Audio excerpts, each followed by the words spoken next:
जनता दरबार लगाया है, बंदे हैं वो आ रही है, आज भी काफ़ी सैकड़ों की संख्या में जो लोग हैं वो अलग अलग क्षेत्रों से पहुँचे हैं, गाँव से, शहर से। बस वही सेम दिक्कतें हैं जी, जो पानी को लेके है, सीवरेज को लेके है, और जो बड़ी लाइन डल रही है ड्रेनेज, जी। उसको लेकर है। उसमें काफ़ी दिक्कतें आ रही हैं।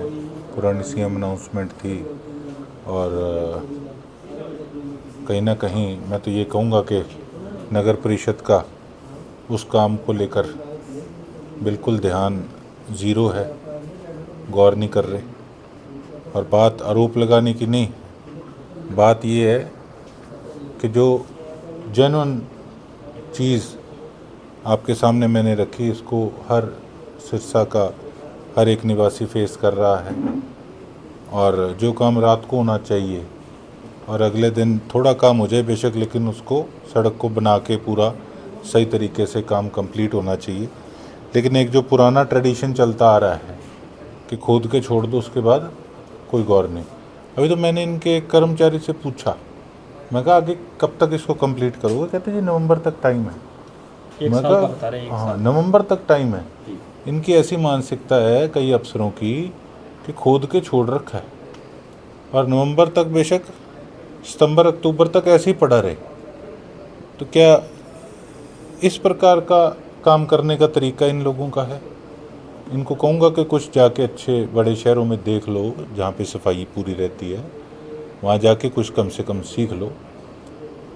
आता सब है, लेकिन सिरसा में आके पता नहीं परफॉर्मेंस को इनको क्या हो जाता है। कल नगर परिषद के चेयरमैन का भी बयान आया, उन्होंने कहा कि हमारे पास भी इस तरह की कोई शिकायत आई थी, लेकिन मौके पर जाकर देखा दुकानदारों से कि जो ठेकेदार काम करवा रहा है वो पूरी वीडियोग्राफी करवाता है, और पूरी तरह से जो लोग हैं वो भी संतुष्ट हैं, कह रहे हैं कि एक नंबर का काम हो रहा है, शहर का अच्छा। विकास हो रहा है। कुछ लोग रोड़ा अटका रहे हैं कि जो है काम नहीं होने दे रहे, कुछ लोगों की आदत है, इस तरीके की बयान। किसने जाके काम के बीच में बैरियर लगा दिया? पहले तो इनसे, महाशय जी से ये पूछ लो।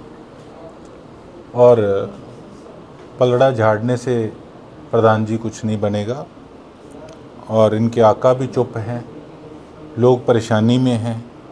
एज ए एमएलए मैं इस चीज़ को वॉच कर रहा हूँ। मेरी डीसी साहब से भी बात हुई थी कि आप इस मुद्दे को खुद पर्सनली इस पे फीडबैक लें।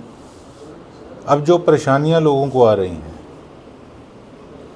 वो तो अब लोग आपको बता सकते हैं, और किसने रुकावट पैदा करी अब वो तो प्रधान जी बता सकते हैं या उनके आका बता सकते हैं। काम चल रहा है, आप लोग कर रहे हो, सही ढंग से कर नहीं रहे, तो उसको रोक कौन रहा है काम को, ये तो बताओ। कल गोविंद कांडा की भी एक वीडियो जो है सोशल मीडिया पे आई, बयान आया उनको कि गोकुल तो मिसाइल पाकिस्तान से गिर गई, उसका आरोप भी विधायक पे लगा देगा। देखो, जो आदमी मानसिक संतुलन खो बैठा हो, मैं समझता हूँ उनके बारे में कहना ठीक नहीं है। वो मैंने भी डाला एक, जी। लेकिन ठीक है, मेरे मन को भी कई बार लगता है कि क्या क्या मत्था मारना। लेकिन कई बार फिर कुछ लोग सोचते हैं कि पता नहीं ये कमज़ोर हैं, ये चुप हैं। लेकिन अब यही चीज़ मैंने भी बांध ली कि ठीक है, जो बोलते हैं बोलने दो। जिनको कोई काम नहीं है, जिन लोगों को जनता ने वेला कर दिया, अब वो कुछ तो बोलेंगे। अब हमें काम है, अब हमें भी सीखना होगा, अब हमें चुप रहना होगा और अपना केवल काम करना होगा। और बोलने वालों से ये पूछें कि आप आखिर बोलने वाले हो कौन? जो चुनाव लड़े वो 6 महीने से हर बार की तरह गायब हैं। तो पहले इस चीज़ का जवाब तो दे दो कि आखिर वो खो कहाँ गए, हमेशा की तरह गुम कहाँ गए। मेरे पे तो बाद में टिप्पणी करना। बाकी अब नगर परिषद ने हाल ही में गाड़ियाँ खरीदी हैं, उनके भी जो है चालक वगैरह वो नहीं आ रहे हैं, सफ़ेद आती है वो सारी कई चीज़ों में बुरा हाल है जी। आज मैंने इनसे कुछ ठेकों के कागज़ मांगे। नगर परिषद का इतना बटा बैठ चुका है, इन लोगों ने कागज़ भी बीच में से निकाल लिए, टर्म्स एंड कंडीशंस वाले। फिर मैंने डीसी साहब से वर्बली मैंने बात करी। मैं कहा जी इस प्रकार का काम इन लोगों का है, कभी ये ठेकों में से एमबी निकाल लेते हैं, कभी टर्म्स एंड कंडीशंस के कागज़ निकाल लेते हैं। लेकिन ये हरकतें जो हैं ये टॉलरेट नहीं होंगी। इस प्रकार का अब कोई भी अफसर अगर काम करेगा तो उसके खिलाफ सख्त कार्रवाई होगी।